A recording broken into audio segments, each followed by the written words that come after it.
Hey guys, welcome back to a new reading vlog. This reading vlog, first and foremost, is going to be a full spoiler reading vlog for the Magnolia Parks series. So I'm going to be reading Daisy Hates in this spoiler reading vlog. If you've never read this, go read this and then come back.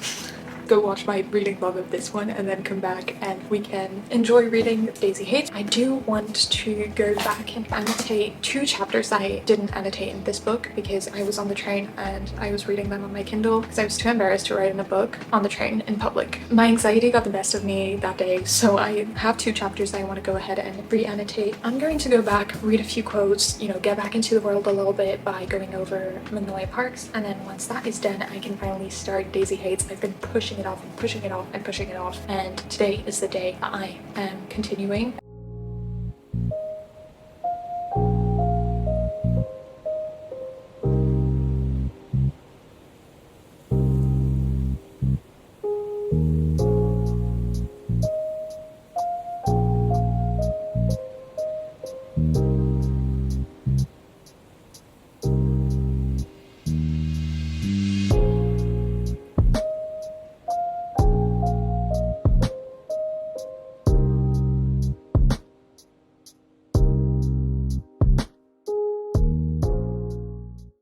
Hello! It's actually been a few hours since I picked up the book, so I thought I would update now, but I'm actually 70 pages in the book, and I, first and foremost, will say the same thing is happening with Magnolia Parks, where it's taken me a long time to read because I am underlining everything. Her writing just does it. It just is so good. Like, it's just the way she describes things. It's just really good, but it is very toxic.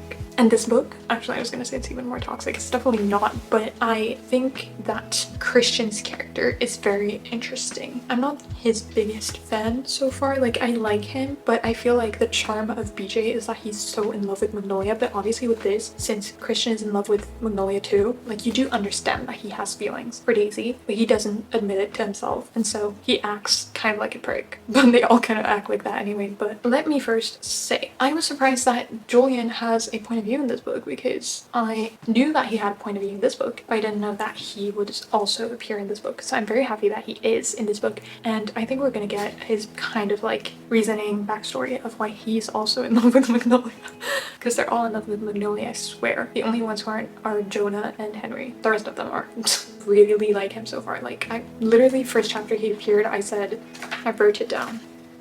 I said, it's not even funny how much I already love him. Why? He's 6'3" and brunette. I wish I could give a better reasoning. But I also love his personality. This was just like my thoughts in the second chapter because he's not really that much in Magnolia Parks, but obviously he has his point of view in this, and you get like his very funny, comedic relief kind of personality, but I think it's gonna be a lot more emotional from his point of view once we get into the hows and the why he is also in love with Magnolia Parks. But yeah, I think his dynamic with Daisy is cute, like really protective of her, but also just like funny with her. I just like their dynamics. I really like Daisy, actually. I think she's funny, and I think like she's just very different from Magnolia in terms of personality, but like they're just similar, but the way that she acts is kind of different in my opinion. I was surprised that Daisy has this also toxic relationship with this guy called Romeo. I didn't think she would have her own baggage, but of course she does, because all of these characters have the most toxic relationships with every single person on the universe ever. But I didn't expect it, because I just expected her to low-key like Christian more than he liked her, but I didn't expect her to also use Christian as kind of like a way to soften the blow of her relationship with Romeo, which can't happen because of Julian, and I'm sure we'll get more into the backstory, but there's stuff that's hidden. Yeah, so it's really just Christian that I'm not like the biggest fan of, but he has done these really cute things. I like the jealousy that he gets. Like, he just won't admit that he has feelings for Daisy, but the jealousy that he gets is cute. Okay, I said it in the book, and I said something somewhere. I said, I hate jealousy in real life, but why does it hit in books? Oh, my favorite character, and I'm so happy that he appears in this a lot more, is Henry. I love Henry. I said it. He's my favorite character in this whole universe because he probably has his own toxic thing, but he doesn't have a book, so we don't get all his inner thoughts, which I wish we did. But I think it's a good thing that we don't. I feel like it adds to the charm of Henry. Him and Bridget, whenever they appear, they're so funny, and I like that. To read this part out loud, it's one of my annotations. Actually, it's two of my annotations right there. It's page 59, and Henry said something, and I said Henry on top, and then right under Christian Christian said, I'll pause here to say, girls fucking love Henry, which I underlined and I said Lamau, true, because I literally had written Henry on top right above, which was hilarious when he said that. I was like, caught red-handed. I'm surprised that we don't see Jonah that much in this book too, but let's go over through my favorite quotes. So all of these are from Daisy's point of view actually, because she's the one who's more in tune and aware of her feelings for Christian, and Christian is in denial, so he'll just act jealous, but he's like, his thoughts are just stumbling. It's really funny actually. He's just like, I don't actually care about her, I actually don't like her. And I'm like, who are you trying to convince? Because it's not working. But anyway, one of my favorite scenes, actually my favorite scene I want to say so far, is when Christian taught her how to drive. So actually pretty early on in the book, Christian asks her, do you not know how to drive? And she says no, and then he goes, oh, under which I said he's gonna teach her, I can feel it. And right under that, Christian says, I'll teach you. But when Christian teaches Daisy how to drive, she says, I loved it, driving. Instantly I loved it. I felt in control for the first time in my life, felt like breathing. This is the part that I bracketed. My eyes danced across the road in front of me, checking for dangers that couldn't possibly exist in a world where Christian Thames was teaching me how to drive a car alone in the middle of nowhere, England. And then she says, he waited for about 10 seconds, letting me hug right. Then he eventually slipped both arms around me, sliding his hands onto the steering wheel and over the top of mine. Loosen these up. He tapped my hands. I did. And then he kept them there, his on mine, keeping me left. Or maybe a little bit, just keeping me. Like the choice of words. Also, I found it very interesting that she does these like footnotes for this book. I don't think she'll do it for Magnolia Park's Long Way Home. We'll see when I read that, but I found that very interesting. Some of them are informative, and then some of them are funny, and then some are gut-wrenching, underlined. This quote I bracketed as well. I remember worrying we were so close to each other in that moment that he could hear my thoughts. Transference by osmosis. And then this one really hits. He started laughing and a piece of his laugh snagged on my heart, and I didn't want him to stop. And more on his laugh. I smacked him in the arm and he cracked a laugh that I caught, because his laugh is a bit like that, like catching a laugh. Okay, and then finally, this one was very emotional. I shove away his hand from my eyes and look up at him, and he's staring down at me, brows low, face serious, and all ripe with the kind of confusion one might have when you realize someone likes you more than you like them. And I feel shamefully see-through, like I just gave all of me away. And he's all surprised that I know his face. But what he doesn't know is how he looks in the morning time is burned into my memory. And one day, when all this is over, and we're not hooking up anymore, and he's with someone else, and I've figured out how to move on and past him, and we're not together anymore, not that we really were, because I don't think he has room in his heart to see me like that, when all he can see is her. Even if sometimes now it feels like maybe he could. Even then, I will see his face when I close my eyes. The emotional damage, no one does it like her. Anyway, back to reading now.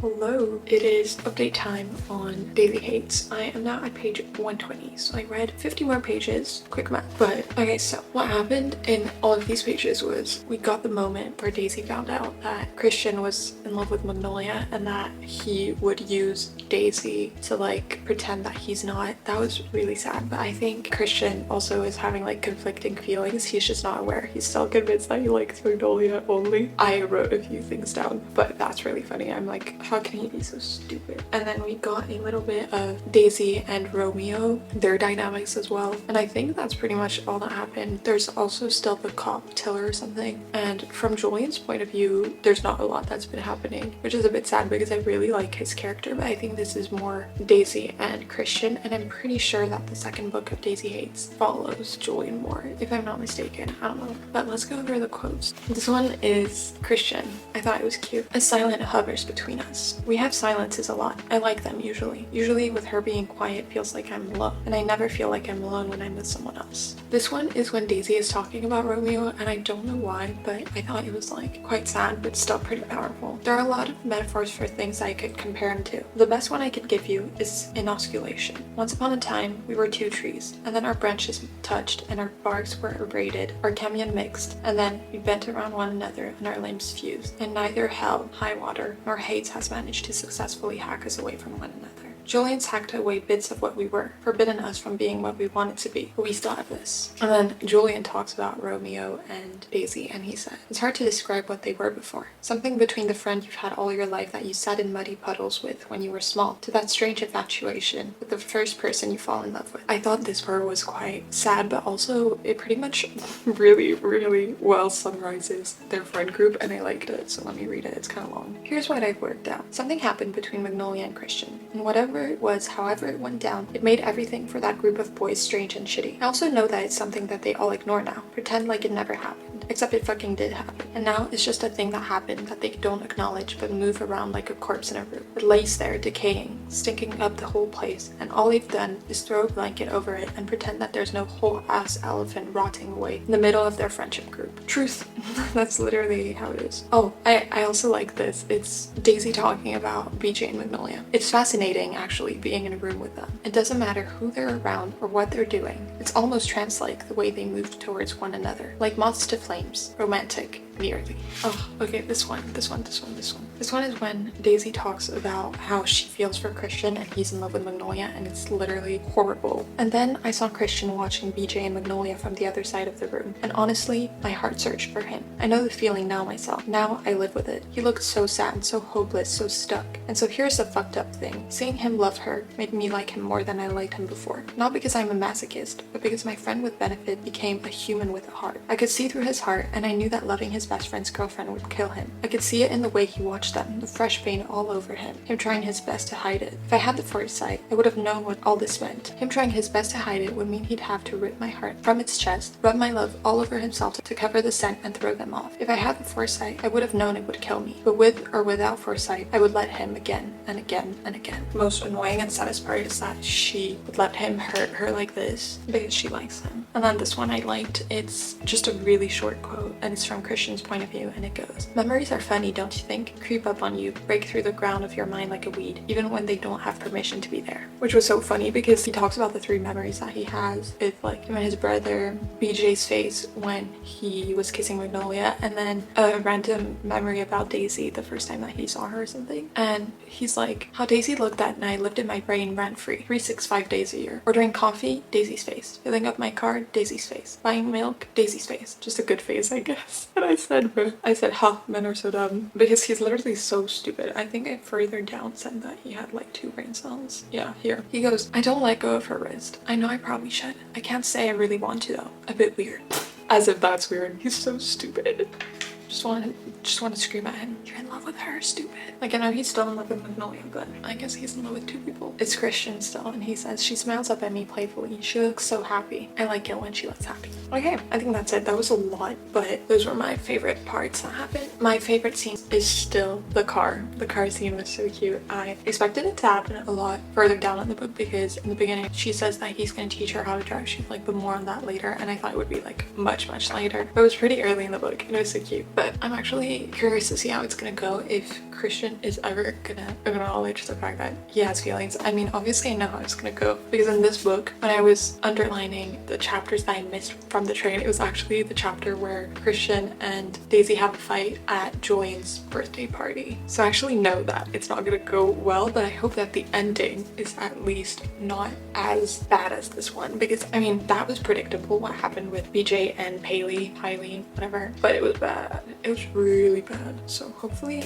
the ending of this one is not as bad, but at this point everything they do is bad, so who knows. I'm gonna continue reading this morning, and that's it for me. Hey guys, so I don't think I filmed a lot of me reading the book because, to be honest, yesterday I read most of it at the library and I was not about to pull this out. I didn't even have it with me, so let's go through everything that I've read. I've read more this morning, but I just completely forgot to film. I am now at chapter 50, which is page 278. So I read like 150 more pages, I think. I think I was at chapter 20, page 120 yesterday, if I'm not mistaken. So there's a lot to go through. Let's go ahead and go through everything that's happened since page 120. So first paragraph on page 120 is from Christian's point of view, and it's kind of long, so I'll just skip the long parts, but it goes. I feel off kilter. I don't completely get what happened between me and Days. I made her sad. I know that. She hasn't called me. She hasn't asked me to come over, and I don't usually care, but I'm pretty in my head about it. It's almost like I miss her, but I couldn't. Why would I? I think it's because we're friends. Weird friends, I'll give you that. But friends still. She's the person I tell all my shit to, you know? And she left my office the other night, like pretty angry. And I don't care that she's angry. She's been angry at me before. She will be again because she's got a bad temper, and I think it's pretty funny to piss her off. And I like the way she works through her frustrations. What I do care about is the way her mouth went when I made her sad. Her dumb mouth had turned into a fucking pothole in my fucking head, and I can't think about anything else for more than a fucking minute without thinking about how her bottom lip went all heavy. And now that she's not speaking to me, I can't kiss it better. Oh, this one is from Julian's point of view, and he's talking about Daisy, and he said, she shook her head and I grabbed her face, inspecting it. I still do that to her. I can read her like a fucking book. And then later on in the same page she says, I shook my head at her. I won't let anything happen to you. I'll never let anything happen to her. Not a day in her life. And I'm scared of how it's gonna go after that because... Oh, this is actually the chapter where you found out what happens to their parents and how they died and how they were killed. It was really emotional, especially from Julian's point of view, because I think it's, you know, the moment where he realizes that he has Daisy's responsibility over his shoulders, and it was really sad. And this part is when he realizes. I ran over to Daisy. I remember her little tear-stained face looking at me. I think she was looking for something familiar maybe. And I was crying. I didn't even know I was crying until she took my face in her little kid's hands and brushed them away.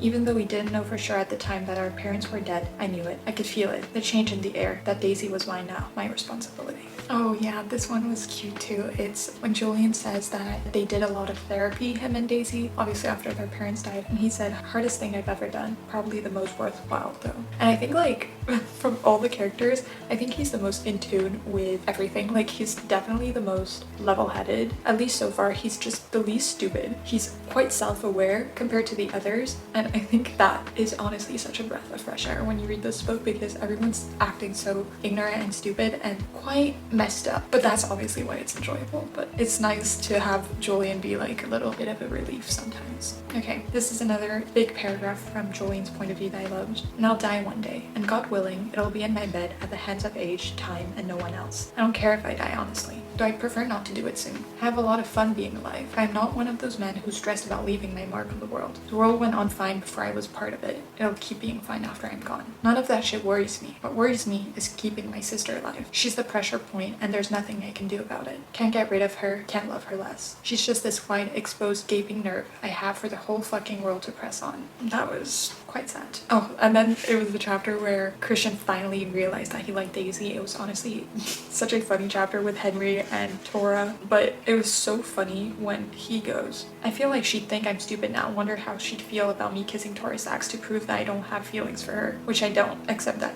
do I? So funny. And Henry's reaction to it was the most hilarious thing. I love Henry so much. She's my favorite. Daisy talks about her relationship with Rome. Romeo's hands on my body feel to me like a towel coming straight out of the dryer after a hot shower on a cold day. It's not necessary. I can survive without it, but it is one of the nicest things. It's just like those kinds of like really small sentences that she places in her books that really hit for some reason. Okay, this is about Daisy and Julian, and it's under Daisy's point of view. Our eyes catch and my eyes say yes, even though my mouth doesn't, and then he knows. I wonder whether we'd be like this if we'd been afforded the opportunity to be a regular sibling duo, the kind who fight about who sits in the front of the seat, or him holding a snack I want just beyond my reach instead of nearly dying in his arms and him raising me by himself at 18. That was sad. Okay, this is also about Daisy and Romeo, and she said, there is something about kissing Romeo that doesn't happen with anyone else. And though I'm not Alice, and I've not fallen through that looking glass, I am falling, and it is through something like time and space. He has hands that feel like infinity. And then she says, but the way his hands feel on me, they always feel the same, heavy like a heat pack. Which really goes to show how messed up the whole entire book is, because she's basically in love with that guy. Christian is basically in love with Magnolia, but they're also in love with one another. Everything is just so messed up. Oh, I really like this. It was just a random quote from Julian's point of view, and it said, everyone has shit, I get that. But listen, the older I get, the more sure I am of this. The most dangerous kinds of people in the world are the ones who don't have a solid grip on who they actually are. Truth. Spitting the facts. Another one about Daisy and Romeo.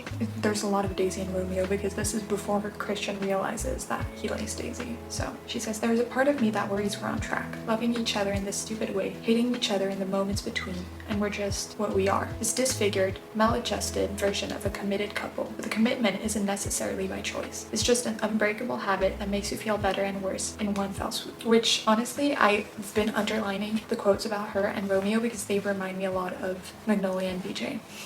That's the real reason. Oh my god, oh my god, oh my god. Okay, this quote was honestly such a good one. She says, "I don't like feeling like this about someone. This unbridled, free-falling, slippery, fragile thing that is to love him. Because he, Christian, who is standing right in front of me, is never going to want me how I want him. Even if sometimes it feels like he might for a second. It's just a trick. It's the oxytocin talking, and nothing I can see on his face is real. Because I am looking at him through the eyes of someone who loves him, and those eyes can't be trusted, and neither can he." That one was really like, I don't know, kind of eye-opening because I feel like when you care for somebody, you definitely overanalyze every single thing that they do because you see them in a way and then you want them to see you in that way. So you project what you feel into them. And the way that she described it was just so well done in my opinion. So that's that. Okay, this one is just more generally about art and it's under Daisy's point of view. And she says, "In another life, I'm an art historian, a professor of art history, or maybe a conservator of artworks. But this is where I'd be, surrounded by beautiful things, things that inspire you and move the world forward and speak to what it means to be a human. There would be nothing bad, no one would be dying, and if they were, it'd be two-dimensional. There would be no blood, just red paint, and love would be straightforward, because there are so many different kinds of love in the world, and art captures a moment in each of them. And it's just a moment, not a whole picture. I know that, but there's something lovely about that, isn't there? About a snapshot of a moment for all the world to look upon frozen, the way the person who painted it saw it and felt it, like that, forever for us to try to see it and feel it the same way, hanging in the annals of time, and it is what it will be, and it will keep being that for everyone until someone like my brother steals it." I thought that was funny. The end was funny, but the rest of it was just such a beautiful way to describe art. This is a one-liner about Daisy loving Christian. "So I've thrown a blanket over my feelings for him, and now it sits there in the corner of me, this big, misshapen lump of a man I refuse to love, but obviously do. And he overshadows everything now, and I hate it. This pathetic version of myself that loving him has turned me into." That was definitely interesting. Anyway, let's move on. This one is quite sad. It's when Christian and BJ fight over Magnolia, and you know those videos on TikTok of that hydraulic press squashing everything you could ever possibly imagine being squashed. I am every single thing in every video they've ever made. Every ball, every water bottle, every lolly, every cake, every candle. I'm all of them, flattened. Nothing I can say back. Everything he just said out loud to my face is everything I've thought quietly in my head since she and I ended. Every fear, every paranoia. And he just called it out like the fucking Powerball jackpot. Another one about Magnolia and Christian, and he says, "Because I hate her as much as I love her and I don't know how to let her go. So I keep us all tangled up." Fortunately, for everybody, that is the truth. But there would be no story without it. Oh, this one was really cute. It's Christian talking about Daisy. And it's weird, I float between being in my head about Daisy, thinking about everything I say to her, everything I want to say, all the things I want to talk to her about. And then when I'm with her, I don't really think of anything. Daisy's that feeling you get when you're floating on your back in a pool and there's so much fucking noise around, until you put your ears under and it all goes quiet. That's how she feels to me.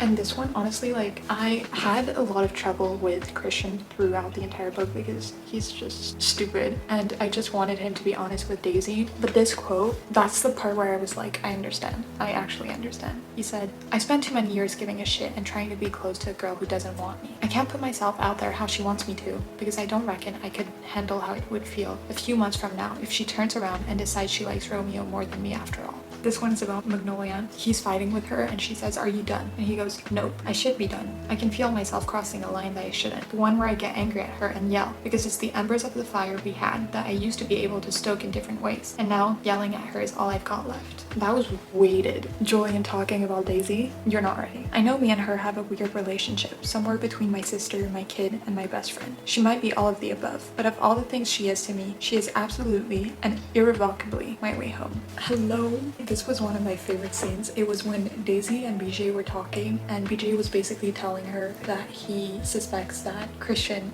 really does love her more than, you know, the other girls he's been with. But BJ said, I spent the last 3 years sleeping with girls who aren't Magnolia Parks because I'm in love with Magnolia Parks. And then Daisy goes, my heart breaks a little because I think probably it's the same for Christian. That was really sad, because at first I thought, like, my brain was not computing and I thought she was talking about herself and Christian, but she's talking about Christian and Magnolia, and that was sad. But yeah, overall that chapter with BJ, I wish BJ was more in that book, but honestly I understand why he's not, because he has his own entire story. But I really like BJ, so whoops. Okay, it's chapter 38. It's the chapter where Christian and Daisy get together basically, and he goes, I'm done. I give her a look. I'm done with other girls, okay? I just want to be with you.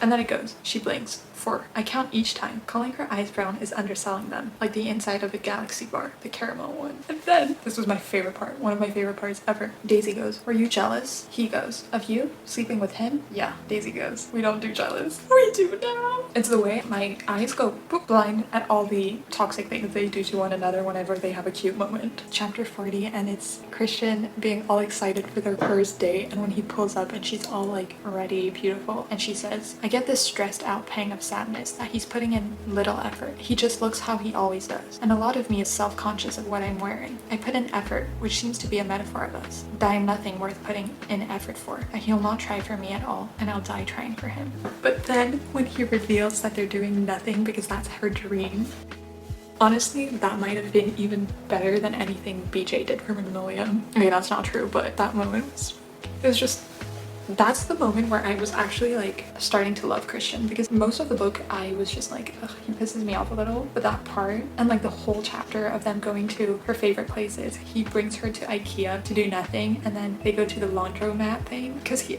asked Julian what she loves to do. I literally underlined everything. I'm not gonna read everything, but that chapter 40. Oh, this quote though. I think I understand for a fleeting moment why everything that's bad and painful and sad is worth it if you love someone, because I'll remember how he's looking at me now forever. Okay, this is just because I really liked the sentence, and that she just carved up his heart like a motherfucking pumpkin. Carved up his heart like a pumpkin. That woman is a genius. Jessa Hastings is an absolute genius. Absolute genius, I swear. I want to live in her brain.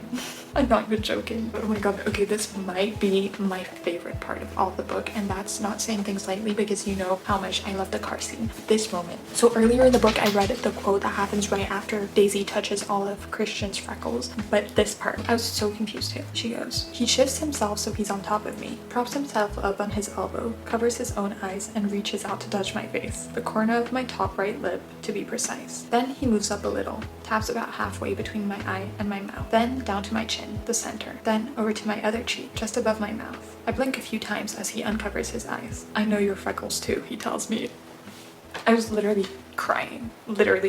That, I don't know why, but that part, damn. We are almost done with all I've read, so thankfully we are almost done. But there's this little cute quote from Daisy's point of view about Christian. He gives me a look because I know how, and it makes me feel happy that he answers that with a look, because answering with a look, that's the sort of thing couples do. It's so cute. And then, okay, this is the really sad part, is the last chapter that I read, and it's when there's an accident in the bar that they go to and someone dies, and Daisy turns to Romeo and not Christian, and it made me really sad. So it goes, everything feels like a skipping CD, and I want to try to get to Daisy, but she's not even looking for me anymore. Her hand's in Romeo's, and even though his eyes are darting around scanning for danger on high alert, her eyes are on him, big, round, horrible, and sort of in awe. And then it goes, Romeo's hands on her face, holding her like he's sorry and sad. And I feel like it's important to say that Daisy's not even looking for me at all. Like that made my heart break for Christian. I try and be a lot more present, active with updating so that I don't have to go through 150 pages of quotes like all at once. But I don't really have opinions. The thing is about these books, it's kind of hard to like form opinions. I'm wondering how it's gonna end. That's true, but it's really just entertainment, beautiful writing, and quite heart-wrenching things that happen, but it's not like the kind of things where I'm like, I really love the character. I kind of do, like I know I do, but like you also hate them. And it's definitely like, it's just so unlike any other book that it's hard to like really form opinions. It's like its own separate league. I don't know how to explain this, but I'm eating it up. I don't want to finish it either. Shocker. That is my current update for Daisy Hates.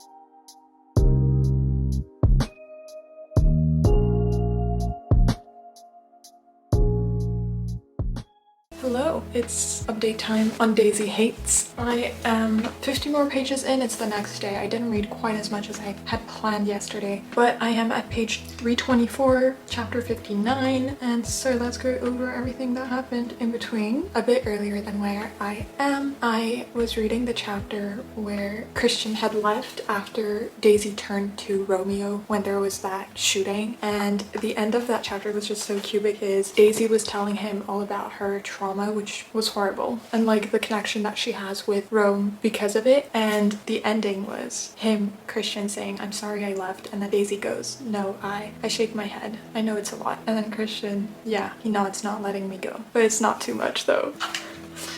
So cute. So cute. Okay, this part was right after the next chapter, chapter 51, and I really liked it. I thought it was quite cute. It is from Christian's point of view. She says, "I keep hovering around her now. I can't tell if she's happy about it or not. She's had a lifetime of people hovering around her, and I used to think it was stupid and kind of weird, but I get it now. Now that I know her, how I know her. And you know, there's that whole feminine trope of a girl who needs to be saved, doe eyes fluttering, damsel in distress, all innocent and virtuous, and that's not what it is. She's not like that. She doesn't need my help. She doesn't need me to save her, but I'm going to try anyway." That's so cute. Such a cute one from Christian's point of view. And then it was the chapter with the boys going to the beach or something. I don't know. It's Christian, BJ, Jonah, and Henry. But at some point, they're talking about Magnolia, and it's from Christian's point of view, and I thought it was quite sad. He says, "I don't know how I can love her, how I have for so long. I don't understand how she was all I thought about everywhere I looked. She was everything to me for such a long time, and now she's just not. She's sharing the space with someone else, someone better, someone I like and I want to be with, who I am with. And it doesn't seem to matter how much I like Daisy, how light she makes my head, how done up I feel when she's asleep next to me in her bed, because I just hear Magnolia's name and it fucking weighs me down all over again. She's like a bear trap with my legs caught in, and I could try to pry it open, but there's too much blood and it hurts too much. I don't know, I think it's been too long. It's gone septic. Loving Parks for me, it's infected now." I think that's like really the moment where you can tell that Christian just doesn't want Magnolia anymore. And then this was from Julian's point of view, and he's talking about Christian and Daisy, and he said, "Him following my sister around seems to be softening the blow, but probably in only a superficial way. Band-aid over a bullet wound sort of thing. Because if history has taught us anything, it's that her being in a relationship doesn't preclude her from danger. It invites it." But the band-aid and a bullet wound, that part, it's just the kind of like ways that she uses to explain really small, mundane things that hit so much different. I finally got to the chapter where they break up at Julian's birthday. I knew it was coming, obviously, because it happened in Magnolia Parks, and I was dreading that chapter because I was like, I am scared to see how it's gonna be on Christian's side. But it was even more sad than I expected to, because I expected it to be like Christian only focusing on Magnolia, which he did, but he didn't do it for the reasons that I thought he was going to. He did it because he was realizing that he doesn't want her anymore, and Daisy obviously did not realize that, so that was so sad. It made me so mad because this is Christian's thoughts. "Joe arrives after a while with Henry, Tora, BJ, and wait for it, Magnolia. I didn't think she'd be there. Haven't thought much about her lately at all, because whenever I do, I'm just instantly angry. I don't know what to do about it. It feels like a foreign object that I'm holding on to these days, loving her. Like an old antique. It's all ugly and outdated, dusty. I don't know what to do with it. Mostly it just lives on the shelf in a dark corner now, but it's been around so long that I can't just throw it away." I don't even have the words to explain, but that was crazy. And that's the part where you know that he's like really getting over it. It's when he says, "I stare over at them and I don't know what I am. Shattered a bit, but I don't think for me. I think it's for my best friend, who's standing there learning that the girl he spent his whole life loving is, I don't know, a man-eating train wreck." And then this was sad but cute nonetheless, but very sad. "I stare after Daisy, watch her walking out to go home with someone that isn't me, and I feel like I'm about to cry on the spot. I don't cry. I'm not a crier. Magnolia's never made me cry in all the years I've loved her. In all that time, and on all those nights I've watched her go home with BJ, with Tom, with whichever fucking flavor of the month she was using as her own personal flag jacket. I've never felt like this. And it's now, right now, this exact second that I realize I'm in love with Daisy Hates. And then it is immediately after, in that exact second, that I realize I've lost her." So sad. Okay, this one I just wanted to read out loud because it's just a tiny sentence, but it's just so good. "I feel like a fucking paper bag, empty and crumpled." Like, hello, come on. And then it's Daisy's point of view. "I don't know why exactly it crushed me like it did. This little puff of air that blew out the cards I was trying to build with him down."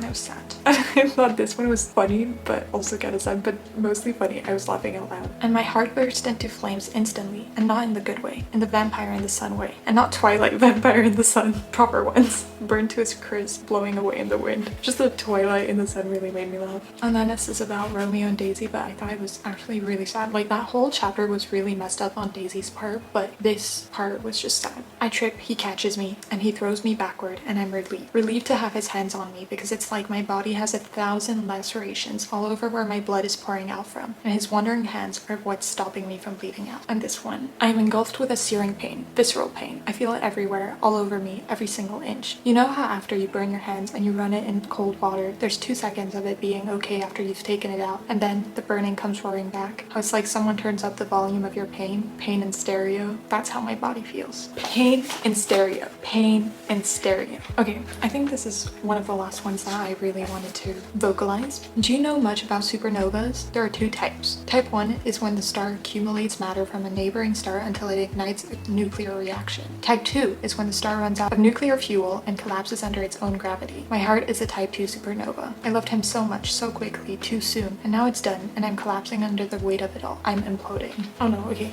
I have 2 more. When Christian's about to talk to BJ about him loving Magnolia. It's not like really about the book, but it's just a good quote overall. I feel like it's a good, you know, relatable quote. I don't know. It's a hard thing about relationship, isn't it? Doesn't matter what type it is. If it's worth keeping, sometimes you have to say shit you don't want to. Pry it out of your own mouth and toss it over a fence your mate's building now, because that's what people do when you hurt them. Build fences, raise walls, dig ditches, pitfalls, etc. If you're the one making the first move towards reconciliation, you sort of have to just stand there and see if their head pops up over the other side of the fence. See if they'll toss the ball back. And then finally, we're done. This is the last one, and it's Daisy about Julian. It's a flashback scene where Romeo asks her to run away with him, and she doesn't want to because of Julian. And again, it's just the word choices. I do need Julian. He's not just my brother. He's not just my best friend. He's my father and my protector and my family and my home. And Romeo meant the world to me, but my brother meant the universe. This is painful. I keep saying this, but I really don't know how it's gonna end, because obviously with Magnolia Parks, it ended like on a cliffhanger, even though it was kind of predictable, whatever. That's a different story. He cheated on her with Paley, whatever, Piley. I don't even know how to pronounce her name. Doesn't matter.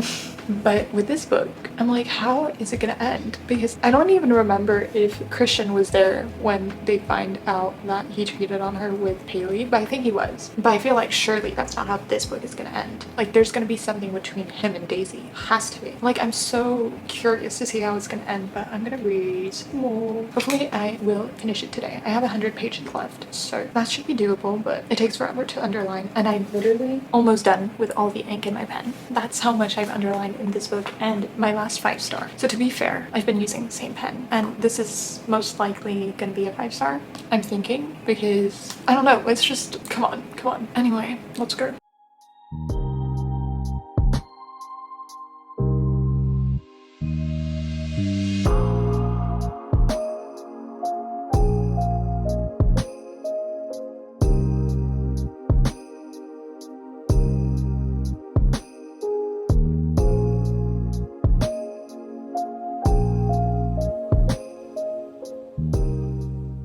Hi, I finished Daisy Hates. I'm a bit unwell. It is quite late in the day though, because even though I read most of the day, it takes forever to annotate, and when I say that I'm annotating every single word at this point, it's not even annotating anymore. It's like over annotating, you know? When people say like, if you underline everything, then you've underlined nothing. That's basically this book. I obviously finished, so let's go through the quotes and then I'll voice my opinions. I think I was at page 324. This one, oh my god, it's from Christian's point of view. It's after they kind of broke up, obviously. Just Christian, honestly, by the end, I adored him. Like, I was team Christian, but this one is quite sad. And it's like an avalanche in my brain. All the things I've done with Daisy. All these things I actually never put a stop to in my mind. It wasn't conscious. It's not like I was there all pathetic and shit, thinking we'd be together forever. But I just never really thought about it stopping. Us stopping. And we stopped. I know, these last few weeks. But I thought we'd stop because she did the wrong thing by me, fucking him that night. And in a couple of weeks, when I'd coddled down and she realized that she really fucked up and overreacted and that she loves me back, we'd start up again, and we'd keep starting back up forever, I guess. Quite a sad one. Again, it's short sentences that hit so much. I were making her breathless like a badge of honor. And then this one is from Daisy's point of view, and she says, back then, somehow, I was quite hopeful. I believed in love. I thought Rome and I would be in it forever. Thought forever was a destination, not just a thing we'd say to make ourselves feel better. Then came Christian, who jumped the fence, gunned down my hesitations and inhibitions, and blew a hole right through the center of me. I loved him in a way I didn't know I knew how to love someone. Christian is the artillery shell that tore my life to pieces just because I loved him how I did, and so now I think I hate him for it. I feel the absence of him in my life the way you can feel the sun slip behind a cloud. Another one on Daisy's point of view. Pain is a good distraction from pain. I think to myself as I sit on the bathroom floor and pick out a glass from the soles of my feet. I do it slowly, try to make it last, let myself be as distracted as long as I possibly can from the feelings I have, but I can't, because that fire in me we all have, that Christian left for dead, that Rome was stoking till just now, is down to its last embers. This one is just such a relatable one about heartbreak, and it's from Daisy's point of view. I'm just feeling it all, and it is constant.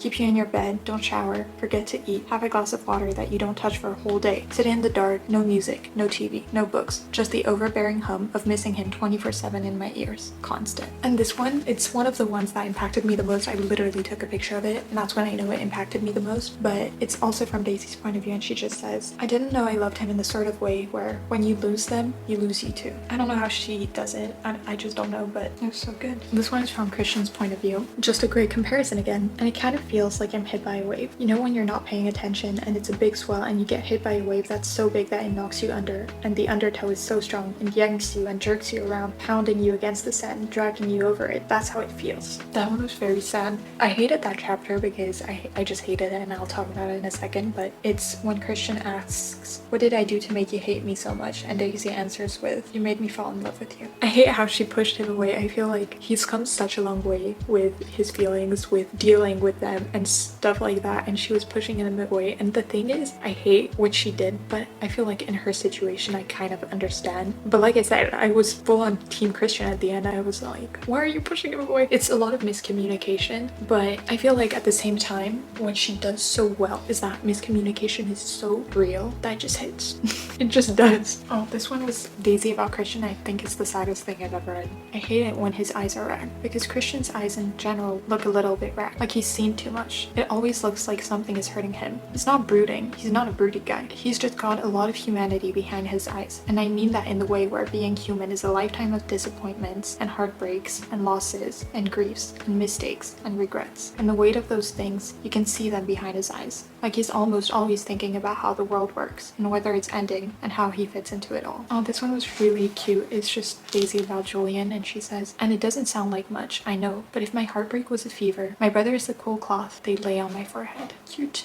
That whole thing with Julian and the kids and kidnapping the kids and whatever happened, and Daisy shooting herself happened, and he was so mad at her, and obviously that is how it ended, but well, it's not exactly how it ended, but I guess it's what leads to the ending. Christian's point of view, it's so sad. It's actually so sad I have trouble saying it out loud, but because I don't know what the fuck I am to her. I know what she is to me. In short, everything. In long, everything. And then this is where it gets so sad. They tell each other they love each other, and then Daisy is all like, I don't want this life. She just wants a normal life, and she has been hurt too much with her own brother, and even though Christian is like, I'm not like him and I won't do it, she's like, that's what he said, and he ended up doing it anyway. And obviously, like, I kind of understand where she would have troubles disassociating Christian from Julian. Julian is the person she's put on the highest pedestal for her entire life. It was just so sad. And this last paragraph from Christian's point of view is, I take a staggered breath, act like me understanding what she's saying makes it hurt less, but it doesn't. Just push me in front of the fucking train, why don't you? But I nut a couple of times instead. Try on for size that old adage of, if you love someone, let them go. Even if you've just gotten them, which I have. Even if you hate how the world feels without them, which I do. I know that now. It's a hollow in me where she used to lie on my chest at night. Feel her gone like how you feel dust and dirt hit your face on a windy day. I don't want to let her go. I didn't even want to love her in the first place. But here we are, and I do. And I wouldn't take it back now. Couldn't. Even if I could, I couldn't. Because I'll love her till I die. Whether I have her or not, whether she wants me back or not, I'm in, even if she's out. And then the last chapter was under Magnolia's point of view, but I'm just gonna ignore that. But that part was so full circle moment in the sense that this is exactly how BJ and Magnolia are with one another. And now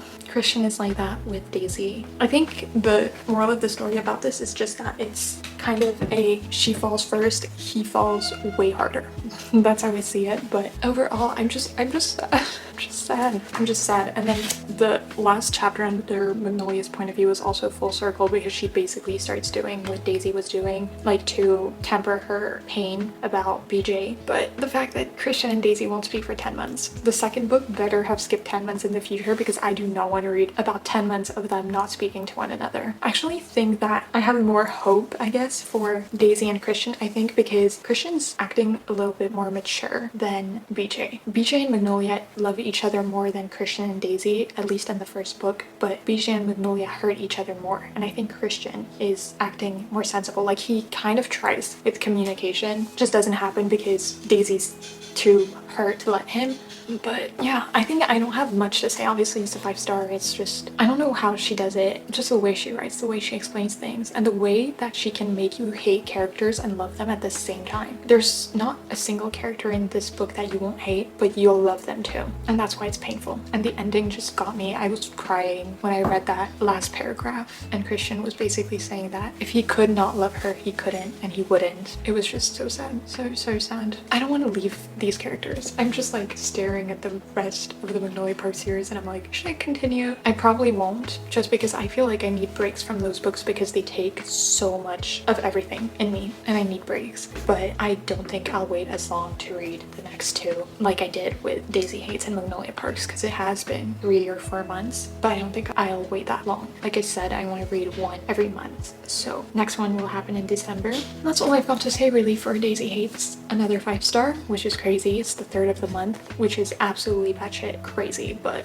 I'm very happy about it. I knew it would be, but I think it was just also a combination of the writing and everything, but also I think it was the right time. I picked it up when I knew how it would make me feel and I knew I was ready for it, kind of. I don't know how to explain this, but I just think it's very easy to read these books and hate them instantly, but if you pick them up in the right time and you know what you're getting yourself into, I think it's hard not to like these books, at least in some capacity. Unless you really hate miscommunication, then you'll definitely want to tear all your hair out, but not for me. Anyway, that's it for this very long reading vlog. I am going to be doing these with the rest of the series just because I need to personally, from my own, I don't know, just I want to have my reactions because I know that these books are so impactful for me, and just it's so nice to have some of the reactions that I have to my 5-stars out there for me to rewatch and just go over, feel it again without having to put myself through the whole pain of it. It's just enjoyable for me. But that's it for Daisy Hates. I hope you enjoyed this. If you guys have any other books, series, books that you want me to vlog individually, I'll gladly do it because it's easier to do than a whole week, I guess. I can talk more about the books, but that's it for me. I'll see you soon. Be kind. Bye.